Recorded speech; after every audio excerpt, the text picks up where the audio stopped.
we've had some debate about whether a roll call is required, but we're still going to do it in the spirit of formality because it's our first budget committee. So go ahead. Vice Chair Yang. Here. Councilmember Bowie. Here. Councilmember Coleman. Here. Councilmember Kim. Councilmember Jost. Here. Council President Nager. Here. All right, 6 present and 1 expected, surely being Councilmember Kim. I'm here too. Oh, sorry. See, this is why we should not do roll call. This is exactly why we should do roll call. All right.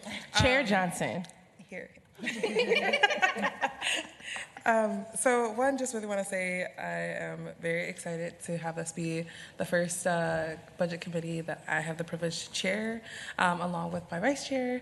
I'm super excited about this year and the year ahead. I also really appreciate the time that the Office of Financial Services staff and team have taken to actually be able to present today, and really just want to acknowledge that you guys are maneuvering a bunch of different things right now, and so just want to say thank you for being here in person, and then also for all of the work that had to go on the back end for this presentation. It'll match the HRA presentation later on this afternoon. But Director Logsdon, I just really say thank you and welcome. Thank you. Yeah, thank you so much, Chair Johnson and council members, for having me today. Really appreciate it. And Laura Logsdon, I'm Deputy Director of OFS. Before I jump into the presentation, I want to welcome Joe Harney, who's our new OFS Director. I believe he'll be in front of council this afternoon to be sworn in, so you'll see him again soon. But welcome, Joe. I was going to say, should we call him up now and be like, hey, it's coming in? And no, I'm kidding. I won't steal your thunder from it, but you know, I might call you up afterwards to say a few words. I'll defer all questions to the OFS Director. So great. I will jump in. Are you seeing the PowerPoint? We are. Okay, perfect. So today I'll be presenting information that the Council Budget Committee requested recently regarding the City's Special Fund FTEs and the General Fund budget to actuals for Q1 of 2026. I want to thank the OFS budget team and the accounting team and our department partners, finance leads across the department, for their work on putting all of this information together. So first I'm going to start with the special fund FTEs. I provided the kind of detailed Excel spreadsheet, so you all should have access to that information. You can dig in, you can cut the data any way you want, but it's really useful, really interesting data. What we have in the 2026 adopted budget is 780.36 FTEs funded in special funds, and that represents $97.5 million, both of salary and fringe. Those FTEs are paid for really by a diverse array of revenue sources. And I've got some examples on this slide in the table at the bottom that shows the FTE count and the total cost by fund type, and then examples of what those revenue sources are that are within those funds. So one example, enterprise funds. Enterprise funds are set up like business services, so that's like our police impound lot, our parks golf fund, our public works sewer fund. So that revenue is paid for by fees that external users of those services are paying the city. So as you kind of dig into that data, you'll find a lot of information about all of the different revenue sources that are supporting those special fund FTEs across all of our funds. The budget team worked with departments to identify which of those funding sources are ongoing versus one-time, and indicated end dates within that spreadsheet as well. So the vast majority, 89%, or 696 FTEs, are supported by ongoing funding sources. 11%, or almost 84 FTEs, are not ongoing sources, but the end dates for those sources varies widely. So a lot of those are grant funded. Those grants could be ending next year or in 3 years. Some of those FTEs are supported by opioid funds, and we have a much longer timeline and kind of phase off plan for that. The opioid funds are available for the next 12 years. So just a lot of variability in the data, and yeah, a lot of FTEs in the city supported by special funds. This slide provides a breakdown of the Director Logsdon, just a quick note on this slide. I think at some point it'll be very helpful to just kind of know of those that are non-ongoing, so like 83, 0.92 FTEs. Just as we're approaching to the timeline, like just kind of knowing when when that funding lapses. And so just some of them, especially for those that are grants and like, yes, opioid dollars or public safety aid.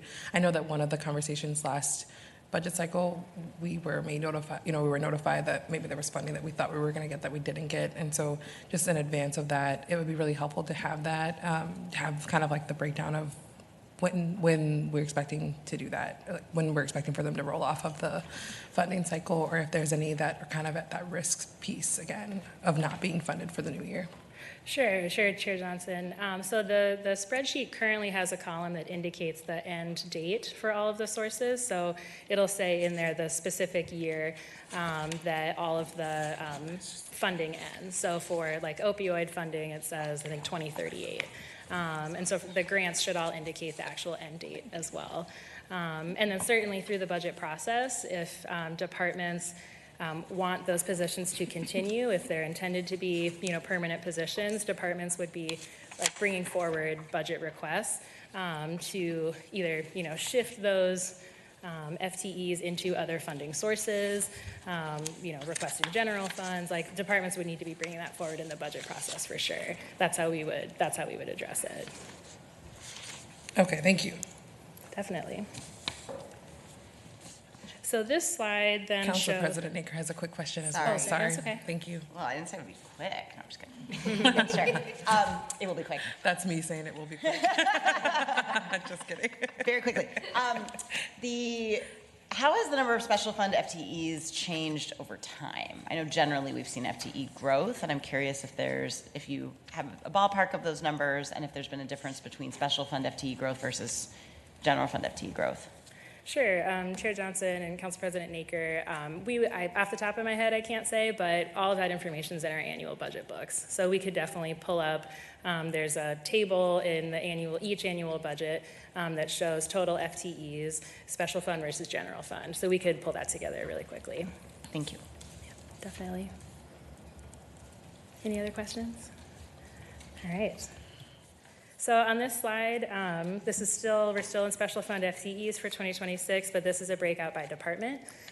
So you can see here, Parks and Public Works have the greatest number of special fund FTEs. I think PED has the greatest percentage of special fund FTEs. I think 100% of PED's staff are funded in special funds. You can also see there are several departments that have no special fund FTEs, and all of their people are funded for out of the general fund. So that includes council, emergency management, HR, mayor, and OTC.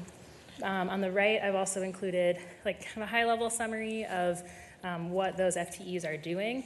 This isn't all inclusive because like in those departments that have a lot of FTEs that are out of special fund, Public Works and Parks in particular, I tried to just do like what are the greatest number of FTEs, but there are folks doing other work as well. So for example, in DSI, all 5 of those FTEs are the HEART team. But, in OFS, our special fund FTEs kind of cross many divisions. All of our fleet team are funded out of special fund. The portion of the OFE team is funded with grants. A portion of our treasury team is funded with special funds, but not all of them. So this is just kind of a high-level representation of what our special fund FTEs do. And Deputy Director Logsdon, you mentioned PED's operations. The special fund that they're funded from actually comes from HRAs. That's correct, right? The transfers come from the HRA. Right. So the funding sources within the HRA's budget.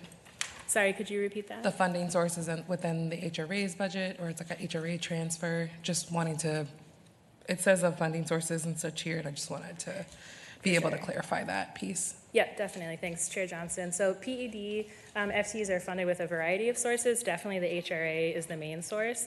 There's also billing that happens to the city general fund. So we'll see that when we get into budget to actuals. I think it's about $800,000 of general fund that supports PED operations. There's also a lot of grants. PED manages federal grants, and a lot of their FTE time ends up getting charged to those federal grants as well. And just as a follow-up then, just about how much of the PED's operation or overall operation costs or FTEs are covered with the HRA funding? Chair Johnson, I don't know off the top of my head. I know Deputy Director Green is here if she would like to speak to that, but I would defer to the PED staff, or I can get that answer afterwards. Okay, yeah, I just think from that amount, it would be helpful to know the FTE costs, because I think it's actually a majority. But thank you, keep going. Great, so, I don't know for sure, but I think it's, Deputy Director Green, you can approach. Come on up.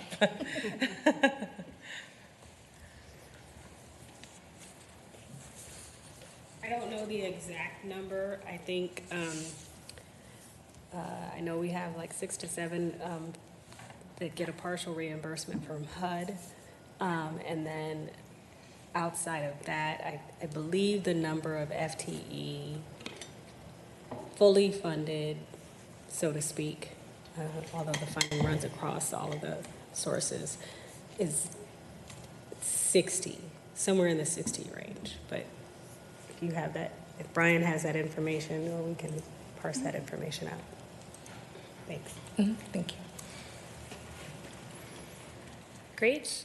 Next, I'm going to move into budget to actual. So, are there any other questions related to special fund FTEs? All right, sounds good. So for quarter one 2026 budget to actuals, what we're seeing right now for spending and revenue is that it's very similar to where we were in 2025 at this time in terms of kind of percentage of our budget. When we look at budget to actuals, kind of at any given point during the year, there's a few kind of key things, timing issues to keep in mind, and I have those listed on this slide. So first, there's always a payroll lag. We get paid, 2 weeks after the end, or kind of our payroll is on a 2-week lag, and then there's another 1 to 2 weeks before it actually is reflected in N4. So there's always a bit of a lag there in terms of payroll. Transfers occur at various times throughout the year, kind of dependent on the department and the business needs. So certain transfers occur frequently, like our debt payment transfers, and other transfers only occur, once a year at the end of the year. Internal bills and charges also vary throughout the year, again, depending on department needs, business needs. Certain central service charges for ETI and INET, which are technology related, those occur monthly. Other, basically departments manage their internal bills, and they can be billing monthly, twice a year, quarterly, annually. So there's a lot of variability in when billing occurs. And then internal services, some monthly internal service charges can be delayed at the beginning of each year because we're on a delay of when we start closing each month. So at the beginning of each calendar year, we're still closing December of the prior year, and that takes a few months. And then once December is closed, we start closing January of the current year, and then we kind of get caught up mid-year. So there's just some things, kind of timing delays and things to keep in mind anytime you're looking at budget to actuals. So on this slide, I've got the general fund budget to actuals for, in terms of our spending. And on the whole, we're at 24% of budget, which is very similar to last year when we were at 22% at this time. I've noted on the right a few explanations for outliers.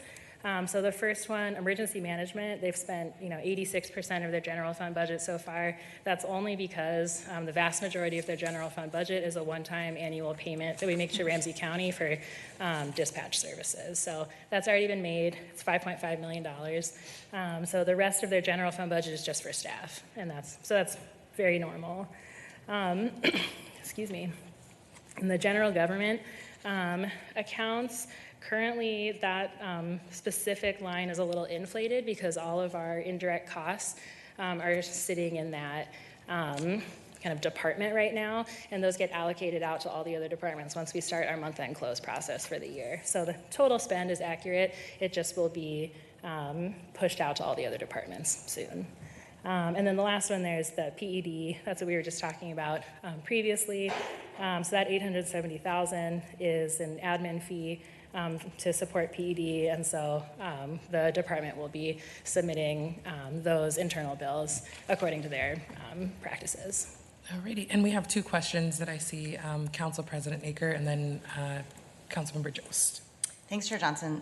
Two quick questions. One, do we have a budget year-to-date column? I feel like it's always very helpful to be able to see what we would have expected to have spent by now versus what we've spent by now, not just what we would expect to spend by the end of the year, just to your point, to kind of highlight whether or not things are moving as expected or not. That's one question. And then should we be concerned? I know the mayor's budget, it looks like it's 43% spent at this point, and there isn't a accompanying note to explain why that is. So I'm curious if you can speak to that. Sure. So on the first question, the budget year to date, the budget is annual, so we could manually just go in and divide it by 12 and say this would be, if we had this kind of standard, consistent spending and revenue each month, this is what it would be. But those factors that I noted on the previous slide of, certain transfers and charges only happen, once per year, like it wouldn't exactly reflect reality. The closest is probably our payroll, which is, the vast majority of our spending is payroll. So we could look specifically at employee expenses, divide that total budget by 12 and compare to that, and that would be a pretty good indicator. Well, just as a quick follow-up through the chair, that's actually kind of what I'm getting at. I mean, we can all divide by 4 and know where we should be at this point, but given that there are certain expenses that happen, for example, the payment to the county in this first quarter, the budget year-to-date for that line would show that we would expect to have spent, most of the budget by now, and so it would look right. Budget year to date would look aligned rather than looking like we've spent 86% of our budget and we shouldn't have done that already. I know that this is a standard practice in lots of the boards that I sit on with that year to date line, and maybe it's not in government, but it just feels like it helps set the expectation and the reality accordingly. So maybe it's something we can look at for the future. Sure. Thank you, Chair Johnson and Council President. To your second question, the mayor's office, that spending is a little higher than normal because of the exiting administration. So severance payments, vacation payouts, which are all normal, but are basically, occur probably once every 8 years or 12 years or 4 years when administration changes. So that's why that's a little higher. And the bonus payouts are part of that as well. All payouts to staff that left are included in that. Are we concerned about, sorry, through the chair, that this will leave the mayor's budget, the mayor with not enough budget to make it through the year? Chair Johnson, Council President, no. The mayor's office has made all of the hires that they have intended to make. They worked really closely with OFS and with HR when they were making those hires and looking at staff salaries, and we told them this is what the 2026 adopted budget is. There was no restrictions placed on them with their hiring. We talked about how the mayor's office budget might be a little overspent this year because of kind of the typical payments that occur when administrations change, but that's something that the city can manage on the whole and can manage the general fund on the whole. We have several departments that overspend every year and several departments that underspend every year, so we have no concerns about managing that. I think, and as a follow-up, just to one of the things that I think would be really, really helpful for us as well, I think everyone here is aware of the public news articles and the public mentioning around the mayor's budget overall and just potentially some of the pieces and questions that still remain. If we could get a staff, like just a breakdown of what that actually translated to as far as like employees or staff, like what was the payout and bonuses, and then also the justification for those bonuses. Being able to see those out of the mayor's budget would be really helpful, just because I know for me that's something that I still am very interested in seeing that I haven't seen. And so that's not something that I expect for you to have to say today. That's more so a follow-up that I wanted to note for the record. Sure, Chair Johnson, and that would be a request of HR. HR managed that process, so. The expenditures and just like what the amounts were would be HR? Yes. Okay. Yep, it's all Okay. in contracts, so HR managed that process. Okay, wonderful. We can follow up then, Kamud, with HR and make that request. Great. Sorry, Councilmember Jones. Thank you, Chair. Thank you, Director Logsdon. Council President Anker actually asked like pretty much all of my questions and follow-up questions, so thank you for doing that. Mike, I do want to clarify. So you mentioned, the majority of these department budgets and what we see in expenditures are staff time, except for a few of these specific cases. So for most of these departments, except for the ones where there are notes, can we expect to see the budget? This is kind of what Council President Naker was touching on, but, you know, around 25% because we're, you know, a quarter of the way through the year, that they would increase that way just with the majority of the expenditures being salaries. Is that what we can expect to see basically? Yeah, Chair Johnson and Councilmember Jost, yes, with some qualifications. You know, there are certain department general fund budgets that do include transfers to special funds that are not specifically for FTEs, and those transfers occur, you know, in Q3 or Q4. So some qualifications, but generally the vast majority of our general fund spending is for FTEs. So that's why, on the whole, we're at 24%.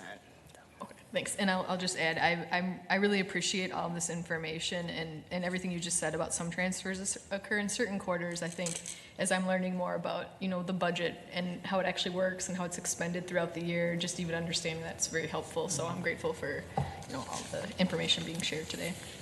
For sure. Alrighty. All right. Next, we have revenue. So on this slide, we can see our Q1 revenues for 2026. Right now, we're at 4%, which is pretty comparable to last year when we were at 7% at this time. The reason revenue in Q1 is so different than spending in Q1 is because our major revenue sources don't come in Q1. So our property tax, our first property tax payment from the county comes in at the end of May, and our first local government aid, or LGA, from the state comes in July. So in Q2 and Q3, that's when you'll start to see revenue kind of drastically increase. So this is very normal. I, again, have a few notes about outliers here. So for both general government and library, that's where we'll see the property taxes and LGA come in. So it's the same note there. And then the other outlier right now is OFS. So all of our interest payments so far this year, they all get deposited in OFS at first, and then as we do that month-end close process, it gets distributed out to other departments and other funds. So OFS being at 200% of budget right now is not accurate. It's just because we haven't done the year-end close or month-end close process yet. And then certain departments do not generate general fund revenue, so that's also normal. I see a question from Councilmember Coleman. Thank you, Chair. Thanks so much, Deputy Director. Just a quick question. With the county delaying or offering the ability to extend property tax payments by 2 months, I'm curious if that has any impact.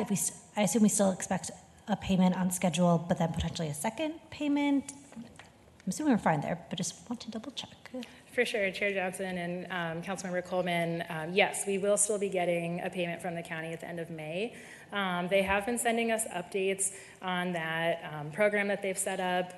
The uptake, I think, has been somewhat low, so the impact to St. Paul is pretty low. I think it's in the tens of thousands, so it's not going to have a major impact on our first property tax payment, or I think on our annual property taxes.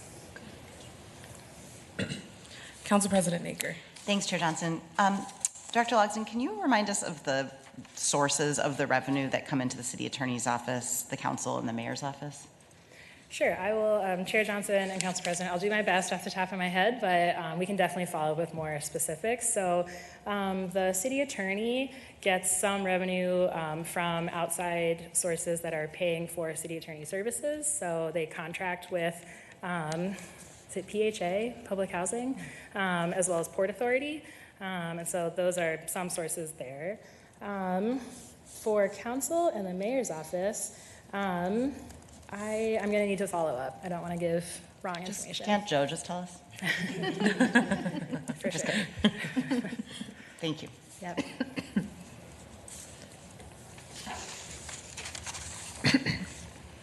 Okay.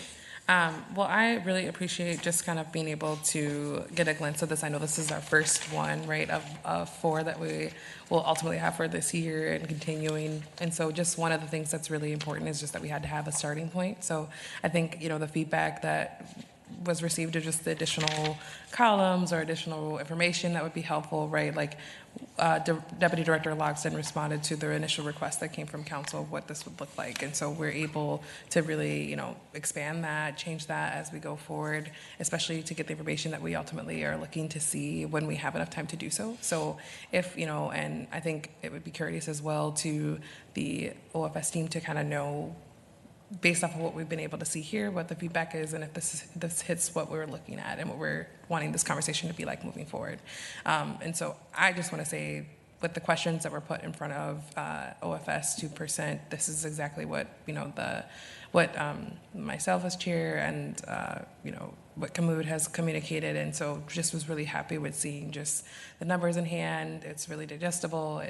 Yes, that brings on questions and brings about conversation, but I think that's the purpose of why we wanted the budget to actuals in the first place. I will say a shameless plug in the sense that, St. Paul is has maintained our AAA rating standard here from Fitch and S&P, and they reaffirmed our rating, which I ultimately feel like is a testament to the work that you all are doing, and is quite the achievement. And so I just want to name that as well while I have you in front of me and while I have the team as well, because that's something that I know we work really hard to maintain. So to your credit, and when we get into the midst of everything, most of last year was under your leadership, and I do want to take a minute to acknowledge that, especially as someone who stepped up to serve in an interim time, especially when there was just so many anomalies. So I want to say thank you for your service as well as an interim director, and thank you, and I look forward to being able to work with you in your capacity as deputy director as well. Thank you.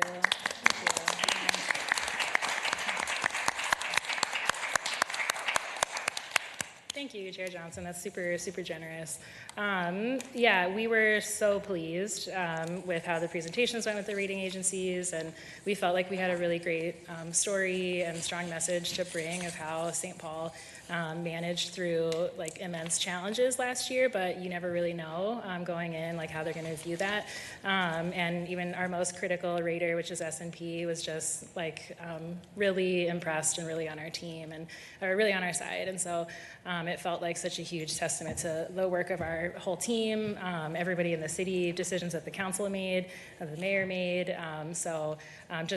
Super, super pleased to get through what a huge challenge we faced last year, and to come out with these outside entities acknowledging St. Paul is a great city, you should invest here. So it feels really good. So thank you. Absolutely.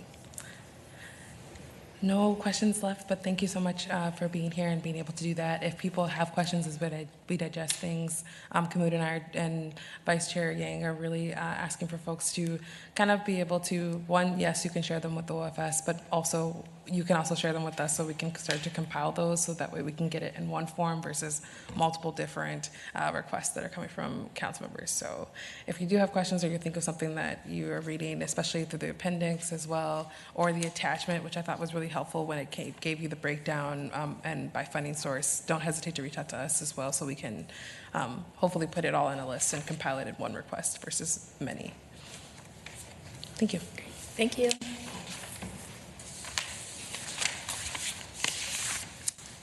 Okay, so the Budget Committee scope is something that I'm going to bring on the agenda for both this month, and you'll see it again in May, in part because what our goals will be as we continue to kind of go for the year is to, one, get through our budget retreat, and then two, also from our budget retreat, start to have presentations and our calendars, and ultimately for folks to really kind of know where the budget committee will be ultimately going and what presentations will be which, and held on what date. And so this agenda item really will be back next, you'll see it again on the next agenda, and in part, that's gonna be the purpose.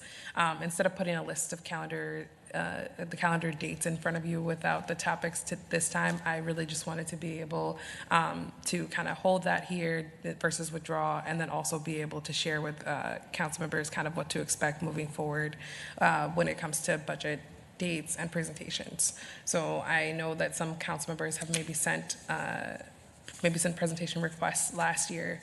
Kamud and I will need that again this year. And so in part as a follow-up either from the retreats or just information that you've seen and maybe haven't seen presented. We did get the full list from Vice Chair Yang at the time as well around what things are still pending, and some of those are still captured for the year, so it may already be scheduled. But there are several blanks or several opportunities where the Budget Committee can still fit in presentations, still fit in requests, and so we want to be able to do that in a way that also responds to what comes up out of the budget retreat. Yes, Council President. Madam Chair, if we, just to be clear, if we sent suggestions or requests for Budget Committee topics to, at the time, Chair Yang, are you saying that those have been calendared or that you need them sent to you again? Yes, yes, they have been accounted for. We have the list from previous year. There are still within that list several things that are not scheduled, several dates that are available with things not scheduled. But yes, if you send a request, so like next meeting will be the presentation on the biannual budgeting coming from Ramsey County, right, for May 13th. Yes, and so that will be a part of it because it's been a council priority long before I became chair, and so that was a request that we're acting on that has been confirmed. We have another confirmation, I think, in June as well, and Kamud, I'll defer to you just to kind of like, which presentations do we have confirmed?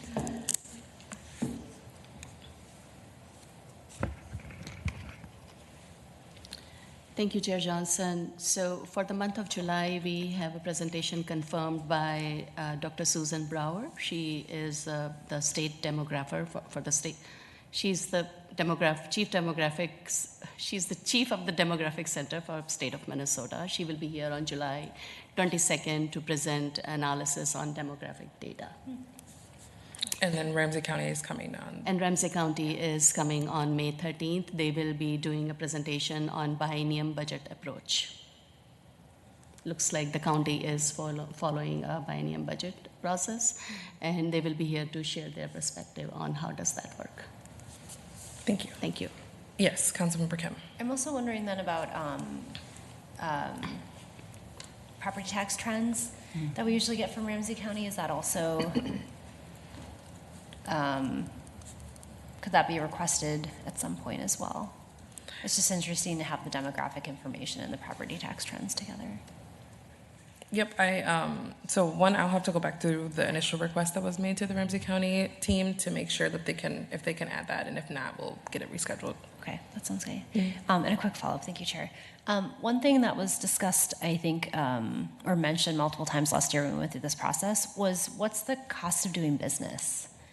So just for the city to keep the lights on, for us to have staff, we've just finished negotiating a lot of our labor contracts with pattern language, and so recognizing that we have cost of living adjustments every single year, sort of the inflation of costs in doing business. Like what's that baseline look like for every single department? And then what does that look like in terms of a minimum levy? We set a max levy, but I think it'd be really interesting for the city to start a conversation that at a minimum for the city to have the lights on and have butts in seats, we have to pass a minimum levy of what percent?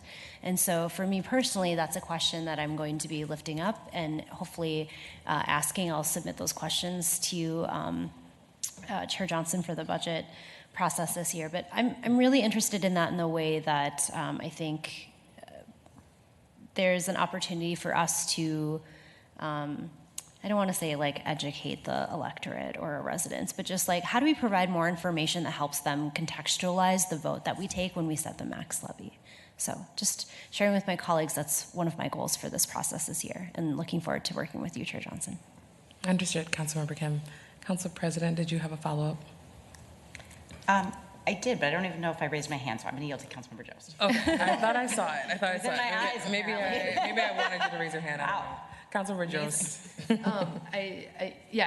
Chair Johnson, thank you. I wanted to respond to Councilmember Kim's comment. I think the idea of understanding sort of a minimum levy is really like even what that range looks like is really important, because I do think that the public, it doesn't fully understand kind of what all this means as many times as we try to tell them that, this is the cost of doing business in the city, this is the cost of operating our city. I don't remember the exact numbers last year, but I did try to think about that for myself. But I remember if, we get figures from OFS in their first presentation where they say this is how much you know, the contract staff salary, you know, increases are for the year.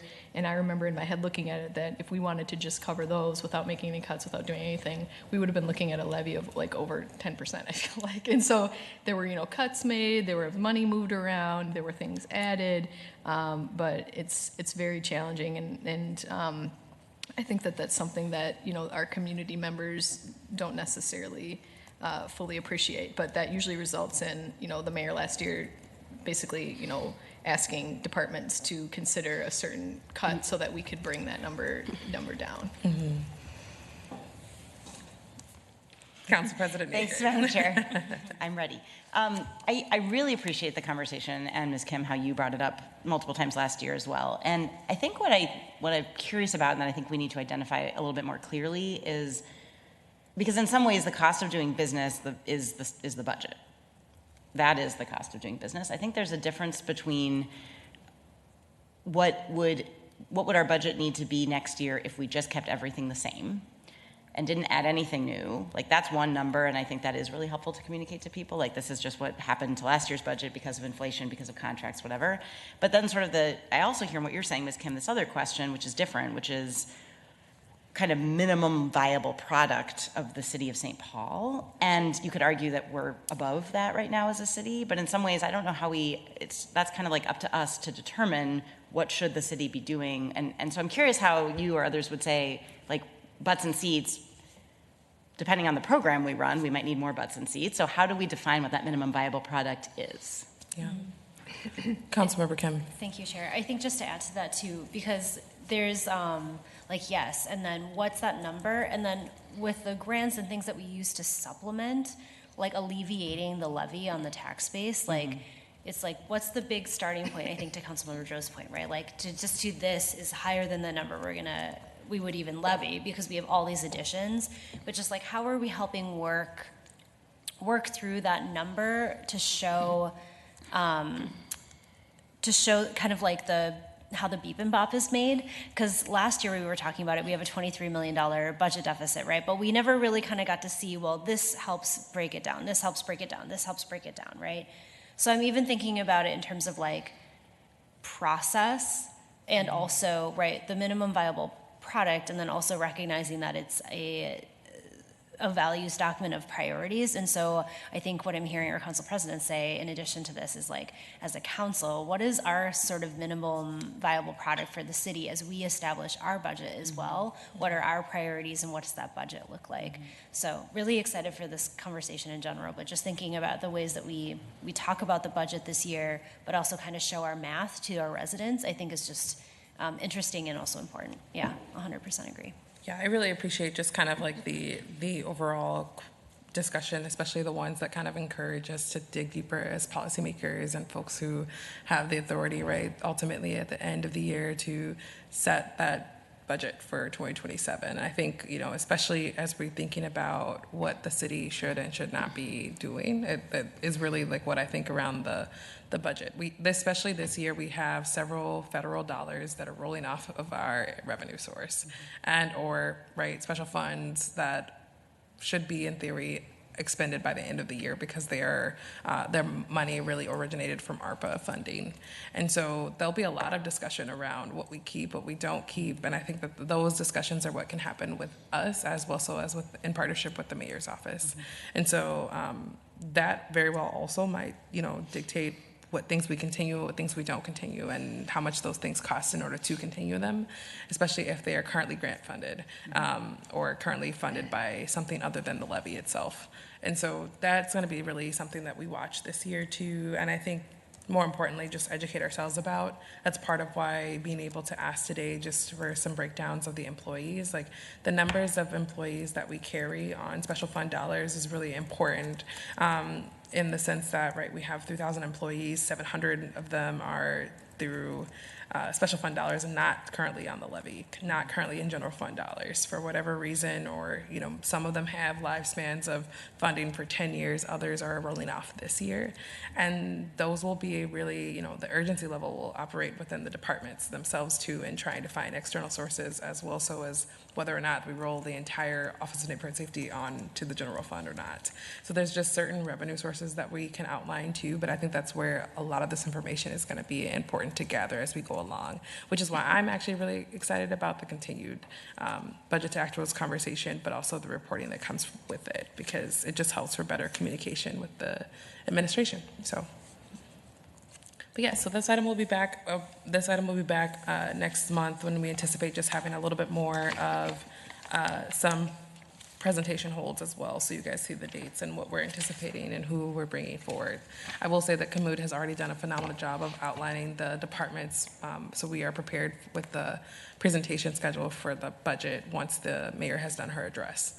So hearing from departments has already been outlined of which dates will be which, and so for the second half of the year, there actually are quite a few dates that we've identified already, because Kamud has, and Councilmember Yang and Kim were able to do that ahead of time. So just really awesome. And I only have a few to fill and not like all of the year. So that's great. We have about 3 minutes or so before I want to head us over to the, oh wait, is it 11:15? We have some time. Okay, Councilmember Bowie. Oh, I thought we had an hour, so, Yeah, we have more time than I thought. Okay. I had 45 minutes in my head, but that's because it's an internal when I wanted to end. This is our one stretch break for the day. I really wanted to say I appreciate having this early on, so we can have kind of these like candid conversations around the approach to the budget. I just wanted to add one of the things I really appreciate from last year's budget process is having external partners present to give us more so of like an independent overview and like a fresh, renewed look at the budget, because I do think, you know, especially for, you know, some of the most senior and long-lasting, you know, council members, like my colleague, President Naker, like I do see like you can get into a pattern, right? Whereas like the directors are giving you the proposals that's coming directly from the mayor. There's not really a lot of like autonomy or wiggle room to really look at like the concrete cost of doing business. And I would love to, you know, have like analysis, particularly around like the income levels of our residents and per neighborhood, and also just see like where's their earning potential, right? And where's the pain points, and like what commercial corridors are actually like what each commercial corridor is generating, because there is the cost of doing business, but then there's also the investment into our cities and our businesses that actually we depend on those revenues of sales tax, the property taxes. So I really would love for us to have a thought partner along the way in terms of how our investments into the city is actually giving us a higher return on investment. And I'm thinking about that intentionally. Also, the last thing I want to just mention as well is I would love to track, like, you know, what is our top revenue generators? I do think this is a great ballpark in terms of like which department, but even within each department, like where are ways that we can be actually investing more into a department or a program or a service that's actually, you know, we're seeing, you know, higher revenue sources. Just because, like you mentioned, Chair Johnson, like we're going to be seeing a lot, we've already been seeing lots of cuts on the federal level. So I think cities across the country are looking at more creative ways and equitable ways in terms of generating revenue, and, you know, how are we leaning on the state and being more proactive in terms of like, you know, our policy muscle to be able to get more support from the state and the feds. Thank you, Councilmember Bowie.